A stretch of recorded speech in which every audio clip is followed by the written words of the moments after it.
We're going to look at patterns in McKenna's weight. I wanted to make a video about this because I didn't want to just throw you blindly into this, figuring out what this graph here means. Because if you're not sure how growth chart works, then you'd probably be really confused with it. So this is a growth chart for girls between 2 and 16 years old. It shows the height and the weight. We're, as you can tell by the title, really interested in McKenna's weight, but we'll look at both. Pretty much from the time that you're born, you will start following a pattern in your height and your weight. You'll develop that, and that's within the first few months of your life. You'll follow that same growth pattern. So, unless something, barring any crazy changes. So, what happens is you have these. I'll explain both of these. In this one, it's together you have the weight and the height. The weight is going to be in blue, and the height is going to be in orange. So if you see here, we have these lines. Let me use this. You have these lines here, these blue lines. If we follow this first one, that goes to this thing that says 25th. The second one we follow, it goes to 50th. And the third one says 75th. And that's the same for the height up here too. Those are the percentiles.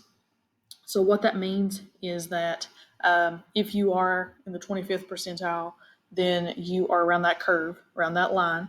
Then that means that you are, for weight, you weigh as much as or more than 25% of the girls in your age, whatever age that may be. So, for example, if we look at 8 here, when McKenna was 8 years old, she weighed about 27 pounds, and she was right around the 50th percentile. Let's look up here at height. It's the same thing. Like I said, 25th, 50th, and 75th percentiles. Here are these curves.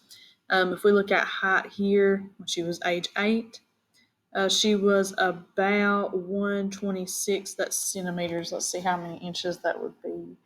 126, I said, divided by 2.54. About 49 inches, which is about 4 feet. So that's how tall she was. So she was right around the 50th percentile. So again, she should follow that curve. You can see whenever she comes back in a year at 9, she goes up to about 133-ish centimeters in height. So she has followed that curve. She's right around the 50th percentile still. Same thing for 10, 11, 12, and then you see she grew quite a bit here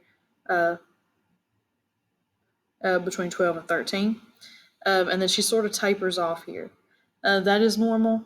You don't grow forever, hopefully. And so she followed her growth pattern pretty good there. Micah, he has always been really tall. He was in his last, whenever he went for his 2-year checkup, he was in the 94th percentile for height. Weight was a different story. He was in like the 18th percentile for weight, and that's the first time he's been in double digits for his weight. So he's going to be tall and skinny, or he is so far. So what we're interested in, though, is McKenna's weight. So we're going to follow that. You see here, like we said, at 8, she was in the 50th percentile. So that means she weighed more than, or as much as, 50% of girls her age that were age 8 on average. Age 9, she's still right around that 50th percentile. She went down a little bit. You can see she's right on the line now, but that's okay. It's nothing too crazy. At 10, she's right on the line again, still at the 50th percentile. 11, she's right around it. She went down a little bit, but she's still right around it. 11 and a half, she went back for another checkup, another doctor's appointment, right around that 50th percentile line, right on the curve. 12, she caught back up. She's actually a little above the 50th percentile. And then at 12 and whatever, a quarter, she is still right around the 50th percentile mark. Then when she hit 13, she goes back to the doctor. You can see she's way down here. She went from about 42, I guess, I can't really tell, 42 all the way down to 40. And then she goes back successively, it looks like 2 or 3 more appointments, and she continually goes down. She's moved far away from that 50th percentile line all the way down to almost the 25th percentile line. That is a huge difference, and it's a huge drop in such a short amount of time. So that's really dangerous when you're concerned about that. And if you remember from what we had said in the past lessons, she got sick around age 13. So that really correlates with this. It's like this weight. It's like, okay, when she was 12, she was healthy. When she was 13, she started not feeling too well. She was getting sick after she ate. She had a lot of stomach problems and things like that. And her weight is reflecting that. It's decreased big time. It's moved her from the 50th percentile down to almost the 25th percentile in weight. That means she has lost a lot of weight, and she's fell out of her curve that she had followed her whole life up to that point. So, uh, take from that what you will. Hopefully that makes sense. Her height, like I said, her height has been the same. It's followed that curve. You can see that there. But her weight, it followed that curve, that 50th percentile curve, up until she got sick when she was 13.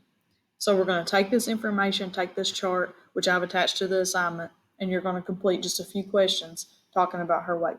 If you have any questions about this and you want me to explain this anymore, I will do my best to help it make sense to you.